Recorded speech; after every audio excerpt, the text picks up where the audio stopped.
Chapter चल रहा था आपका कृतिका का सेकंड चैप्टर का नाम है साना साना।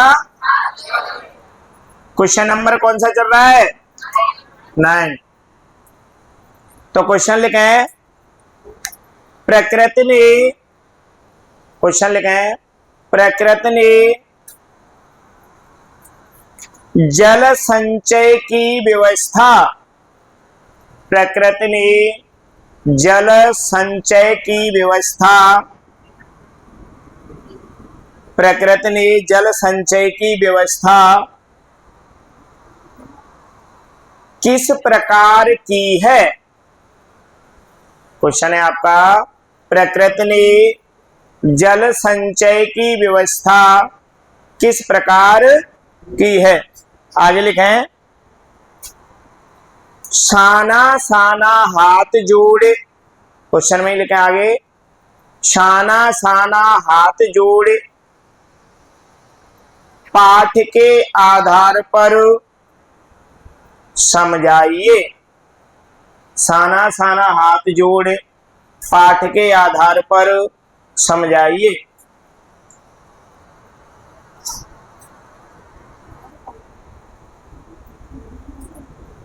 उत्तर लिखेंगे प्रकृति ने जल संचय की, प्रकृति ने जल संचय की बहुत अद्भुत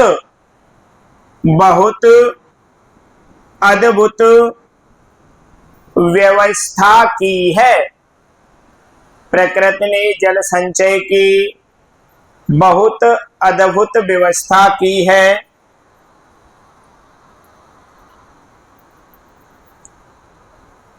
व्यवस्था की है लिख पाए, पूर्ण विराम लगाएं। प्रकृति सर्दियों में, प्रकृति सर्दियों में पर्वत शिखरों पर, सर्दियों में पर्वत शिखरों पर, पर्वत शिखरों पर बर्फ के रूप में,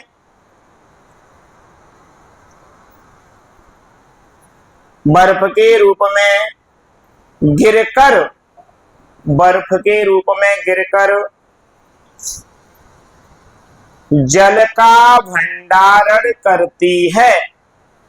बर्फ के रूप में गिरकर जल का भंडारण करती है।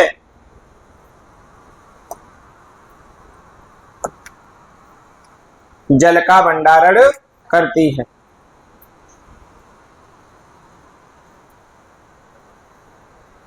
पर्वत शिखर, पूर्ण विराम लगा के लिखेंगे पर्वत शिखर एक प्रकार के, पर्वत शिखर एक प्रकार के जल स्तंभ हैं। पर्वत शिखर एक प्रकार के जल स्तंभ हैं जो गर्मियों में, जो गर्मियों में नदियों के रूप में, जो गर्मियों में नदियों के रूप में बहती है, जो गर्मियों में नदियों के रूप में बहती है।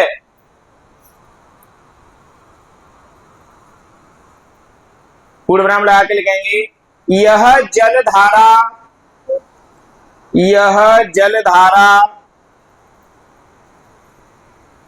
अपने किनारे बसे, यह जलधारा अपने किनारे बसे गांवों में, अपने किनारे बसे गांवों में, अपने किनारे बसे गांवों में जल संसाधन के रूप में, अपने किनारे बसे गांवों में जल संसाधन के रूप में, जल संसाधन के रूप में तथा नहरों के द्वारा, तथा नहरों के द्वारा एक बड़े क्षेत्र में, तथा नहरों के द्वारा एक बड़े क्षेत्र में सिंचाई करते हैं, एक बड़े क्षेत्र में सिंचाई करती हैं, सिंचाई करती हैं। और अंत में, और अंत में सागर में जाकर या समुद्र में जाकर लिख सकते हैं, और अंत में समुद्र में जाकर मिल जाती हैं, और अंत में समुद्र में जाकर मिल जाती हैं। पूर्णविराम लगा के लिखेंगे, समुद्र से जलवाष्प, समुद्र से जलवाष्प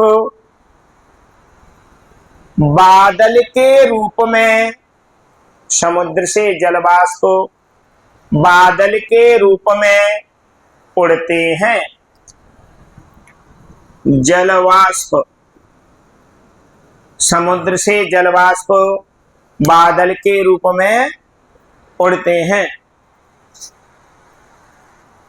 कॉमा लगा के लिखेंगे, जो मैदानों या मैदानी क्षेत्रों में, जो मैदानी क्षेत्रों में वर्षा, जो मैदानी क्षेत्रों में वर्षा तथा पर्वतीय क्षेत्रों में, तथा पर्वतीय क्षेत्रों में बर्फ के रूप में, तथा पर्वतीय क्षेत्रों में बर्फ के रूप में बरसते हैं, पर्वतीय क्षेत्रों में बर्फ के रूप में बरसते हैं। पूर्णविराम लगा के लिखेंगे,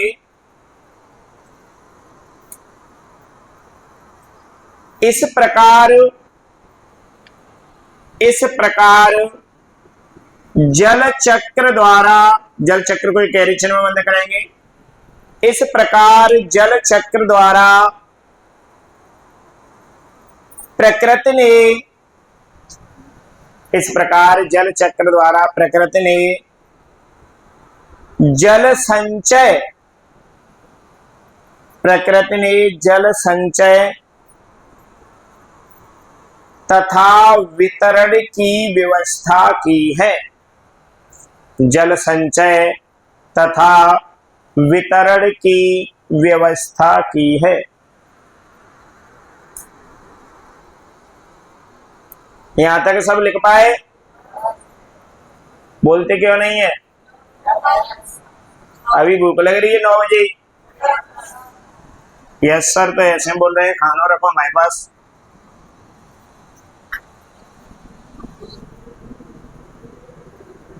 तो बेटा प्रकृति ने जल संचय की व्यवस्था किस प्रकार की है? प्रकृति ने क्या किया है कि सर्दियों के जो समय होता है उसमें क्या कर लेते हैं, उसको बर्फ के रूप में एकत्रित कर लेते हैं। फिर उस जल का वर्षण की प्रक्रिया होती है। गर्मियों का जैसे मौसम आया, फिर बरसात का मौसम आता है।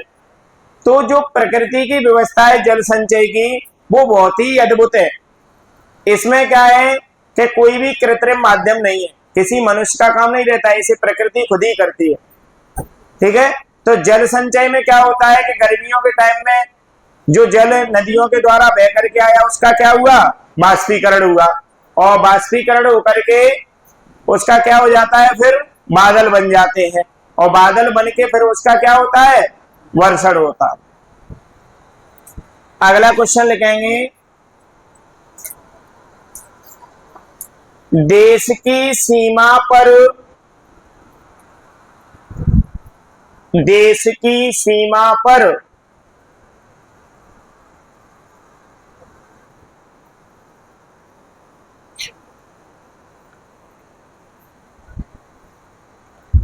देश की सीमा पर बैठे फौजी, देश की सीमा पर बैठे फौजी किस प्रकार की कठिनाइयों से, देश की सीमा पर बैठे फौजी किस प्रकार की कठिनाइयों से जूझते, किस प्रकार की कठिनाइयों से जूझते हैं, किस प्रकार की कठिनाइयों से जूझते हैं, उनके प्रति, उनके प्रति हमारा क्या उत्तरदायित्व, उनके प्रति हमारा क्या उत्तरदायित्व होना चाहिए, उनके प्रति हमारा क्या उत्तरदायित्व होना चाहिए। यहां तक लिख पाए सभी? सभी उत्तर लिखें। देश की सीमा पर, उत्तर लिखें, देश की सीमा पर बैठे फौजी, देश की सीमा पर बैठे फौजी प्रकृति के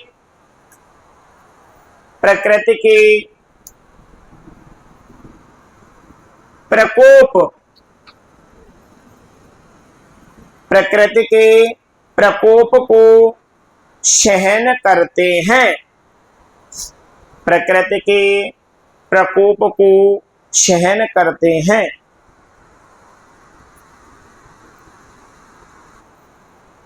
पूर्ण विराम लगा के लिखेंगे। सर्दी के समय, सर्दी के समय जब तापमान,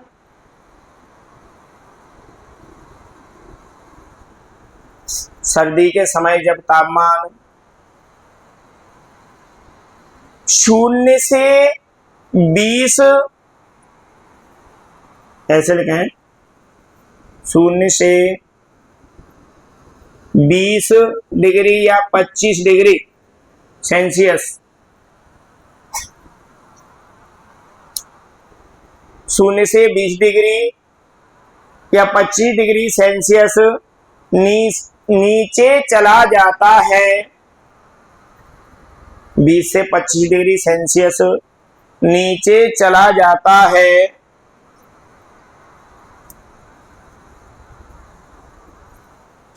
तब भी वे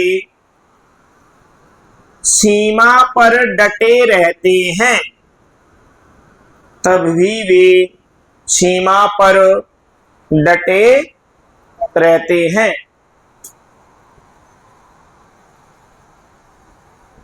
पूर्ण विराम लगा के लिखेंगे। देशवासी, देशवासी चैन की नींद सो सकें, देशवासी चैन की नींद सो सकें,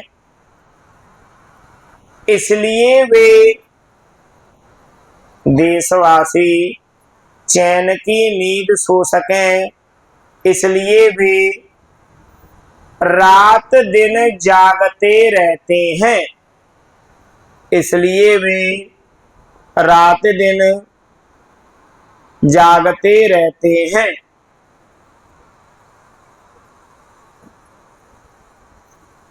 पूर्ण विराम लगा के लिखेंगे। वे अपने कर्तव्य से,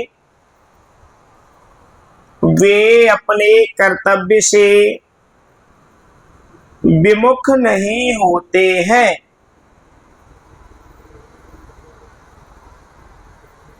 वे अपने कर्तव्य से विमुख नहीं होते हैं। पूर्ण विराम लगा के लिखेंगे। आवश्यकता पड़ने पर, आवश्यकता पड़ने पर वे, आवश्यकता पड़ने पर वे अपने दुश्मन की गोली, आवश्यकता पड़ने पर वे अपने दुश्मन की गोली सीने पर खा लेते हैं। दुश्मन की गोली सीने पर खा लेते हैं।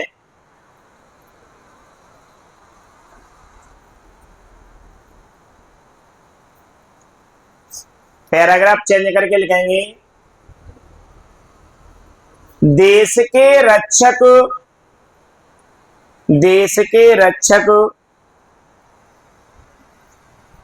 फौजियों के प्रति, देश के रक्षक फौजियों के प्रति हमारा उत्तरदायित्व, उत्तरदायित्व आपने अभी लिखा था, हमारा उत्तरदायित्व है कि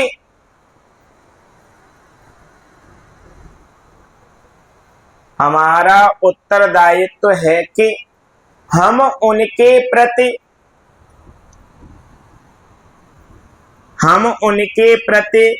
प्रेम और सम्मान, हम उनके प्रति प्रेम और सम्मान का भाव रखते हुए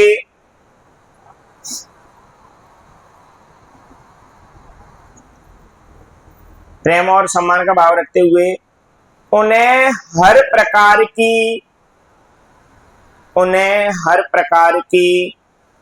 सहायता करें, उन्हें हर प्रकार की सहायता करें। पूर्वनाम लगा के लिखेंगे, उनके परिवारों को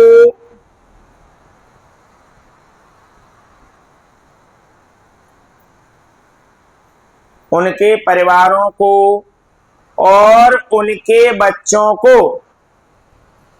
उनके परिवारों को और उनके बच्चों को किसी भी प्रकार का, उनके परिवारों को और उनके बच्चों को किसी भी प्रकार का कोई कष्ट न हो, किसी भी प्रकार का कोई कष्ट न हो,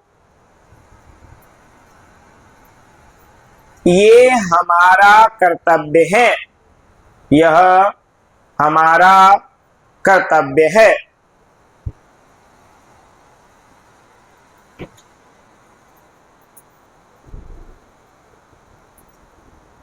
यहां तक सब लिख पाए? तो बेटा आपका क्वेश्चन था कि देश की सीमा पर बैठे फौजी किस प्रकार की कठिनाइयों का सामना करते हैं। अब जब हम पूछे लिख लिया कि नहीं लिख पाए, आप बोलते ही नहीं हो, बैठे ही रह जाते हो, यस और नो में ही आंसर नहीं है आपका। तो जब जो हमारे फौजी हैं उनकी ही वजह से हम रात में ठीक से सो पा रहे हैं, उनकी ही वजह से हम अपना जीवन सुख और शांति से व्यतीत कर पा रहे हैं। तो जो हमारे फौजी हैं वो देश की सीमा पर डटे हुए हैं, चाहे कैसी भी सर्दी हो, चाहे बरसात हो, चाहे धूप हो, लेकिन वे अपने कर्तव्य से विमुख नहीं होते हैं। चाहे आंधी आए, चाहे तूफान आए, लेकिन ऐसे हम अपने कर्तव्य पर नहीं रुके हुए हैं। जैसे जब आप पढ़ते हो तो लाइट गई, आज सर हमारे घर लाइट नहीं थी इसलिए मुझे याद नहीं है, सर आज हमारा मामा के यहाँ ये काम था इसलिए हम वहां चले गए थे। तो आप क्या है, अपने कर्तव्य से विमुख हो जाते हैं। उनके भी, फौजियों के भी रिश्तेदारी हैं, बच्चे हैं, सब कुछ हैं, लेकिन वे अपने कर्तव्य से विमुख नहीं होते हैं। ऐसे ही आपको अपना कर्तव्य करते रहना चाहिए। आपका काम है मुख्य केवल पढ़ना। आपके घर वाले आपसे कोई कार्य नहीं करवाते हैं, केवल आपको स्वतंत्र रूप से छोड़ दिया गया है कि केवल आपको पढ़ना है और कोई कार्य नहीं करना है। तो आपका कर्तव्य है आपके माता पिता के सपनों को साकार करना। तो इस कर्तव्य को कौन कौन निभाएंगे? कोई नहीं बोल रहा है बेटा, बोलना है, सभी निभाएंगे। चलो देखते हैं, टेस्ट आ रहा है उसमें पता चलेगा कितने निभाते हैं। तो आप अपने कर्तव्य से विमुख न हो। आपका कर्तव्य क्या है? अपने माता पिता के सपनों को साकार करना। तो हमारे फौजी किसी भी परिस्थिति में अपने कर्तव्य से विमुख नहीं होते हैं। तो हमारा फौजियों के प्रति क्या कर्तव्य है? फौजी के प्रति ये कर्तव्य है, अगर उनके देखो वो तो देश की सीमा पर डटे हुए हैं, उनका घर परिवार यहाँ पर है, उनके माता पिता हैं, उनके बच्चे हैं, उनको कोई परेशानी है, तो हमें एकत्रित होकर के, अगर अकेले सहायता नहीं कर पा रहे हो तो पूरा 10-8 पूरा मोहल्ले के लोग एकत्रित होकर उनके परिवार की सहायता करें। उनके बच्चों को अगर कोई समस्या है तो उनकी समस्या का समाधान करें, उनके माता पिता को कोई समस्या है तो उसका समाधान करें। जब वे हमारे लिए अपनी जीवन को दान कर चुके हैं, अगर दुश्मन उनके सीना पर गोली देता है तो उसको भी हंसते हंसते सह लेते हैं, केवल हमारी रक्षा के लिए, देश की रक्षा के लिए। तो हमारा कर्तव्य इतना तो बनता है कि अगर उनके बच्चों को, परिवार को, माता पिता को कोई भी समस्या होती है तो उसकी सहायता करें। तो सभी करेंगे? बहुत बहुत धन्यवाद।